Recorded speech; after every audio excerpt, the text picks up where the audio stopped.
Muy buenas a todos, bienvenidos a un próximo capítulo de este curso. En este vamos a ver cómo podemos utilizar parámetros o opciones en los comandos. Para ello, se me ocurre un ejemplo excelente a utilizar para expandir los conocimientos hasta ahora vistos, ¿no? Por ejemplo, vamos a crear un fichero y poner dentro del mismo, vamos a crear un directorio y poner dentro del directorio un fichero. Entonces, sabemos cómo crear y borrar directorios, pero no hemos borrado hasta ahora un directorio que tenga dentro un fichero.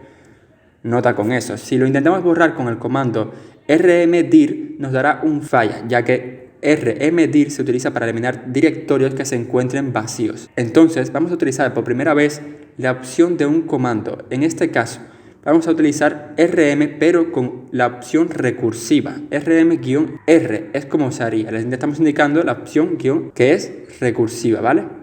Seguido del directorio que queremos eliminar. Esto lo que hará será eliminar el directorio junto con todo su contenido. Por ejemplo, creemos otro directorio y más ficheros dentro de ese mismo directorio. Vamos a hacer un touch directorio test.txt, mkdir directorio y vamos a crear otro directorio adentro, por ejemplo directorio 2, y vamos a hacer un touch para crear dentro de directorio y directorio 2 el fichero prueba2.txt. Si utilizamos el comando rm-r sobre el directorio, eliminará el mismo junto con todo su contenido. Cosas a tomar en cuenta: eliminar ese contenido no lo enviará a la papelera, como había dicho antes. Si lo eliminas, adiós. Por lo que deberás utilizar el comando rm con mucha precaución, en especial con el parámetro o la opción "-r".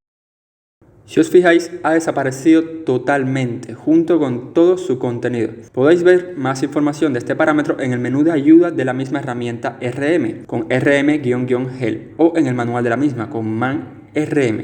Sobre todo, tomen una nota mental de que hay que tener cuidado con el comando rm-r, puesto que si eliminan una cosa que no quieren o algo fundamental en su sistema, podría ser que se encuentren ante un grave problema, ya que el Linux es un sistema que proporciona bastantes libertades.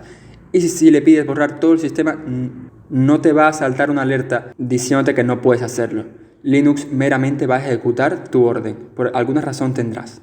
Es como su forma de pensar, ¿no? Claro, Linux no piensa, es un decir. Otra cosa importante, existen varias maneras de especificar la opción de cada herramienta, tantas como haya definido su creador, por lo cual el "-r nos sirve como una abreviación, pero también podríamos utilizar la opción recursiva para indicar lo mismo y funciona de igual manera. Por ejemplo, vamos a crear un directorio y poner varias cosas dentro: mkdir dir, mkdir dir y dir2. Vamos a crear dentro de dir un f.txt y vamos a crear dentro de dir y dir2 un f2.txt.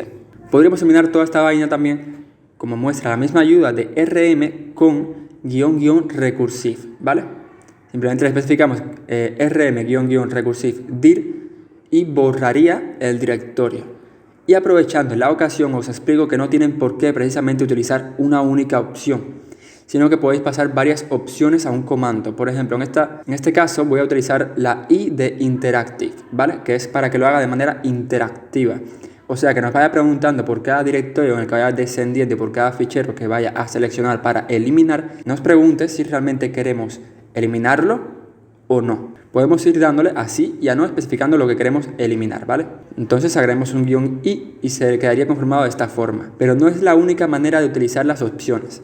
En Linux existe otra manera de abreviar, y es que si volvemos a crear el directorio y ponemos dentro un fichero, lo mismo que podríamos hacer con rm-r-i seguido del directorio, también podríamos resumirlo a rm-ri combinado, y Linux entendería que se trata de dos opciones distintas, que en este caso son las opciones de recursivo e interactivo. Seguido del directorio y se elimina, ¿vale? Otro ejemplo interesante es que, por ejemplo, digamos que queramos crear varios ficheros dentro del directorio.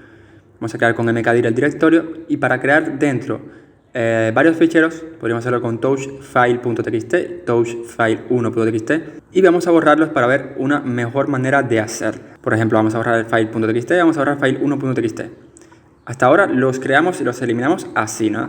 Pero pues existe una mejor forma de abreviar eso también. Esto de crear ficheros, eliminarlos y todo esto. Es que, por ejemplo, vamos a volver a crearlos y fijaos que touch nos permite crear varios ficheros al mismo tiempo. Por ejemplo, touch file1.txt, file2.txt, file3.txt. Por esto, precisamente, es que se deben utilizar comillas cuando hay espacios de por medio, para indicar que es un solo archivo. porque si no, Linux pensaría que se trata de diferentes archivos o diferentes cosas. Cuando utilizas las comillas, los engloba en uno solo. Podríamos crear tantos ficheros como quisiéramos. Nuevamente recuerdo que no es únicamente que el comando touch sirva para esto. También podríamos crear directorios de la misma manera, borrarlos o básicamente hacer cualquier cosa por el estilo en Linux, ¿vale? Lo que quiero decir es que esta no es una manera específica del comando touch para crear ficheros, sino un esquema de comportamiento propio de las distribuciones de GNU Linux. Por ejemplo, podemos borrar estos ficheros del mismo modo, con rm file1.txt, file2.txt y file3.txt.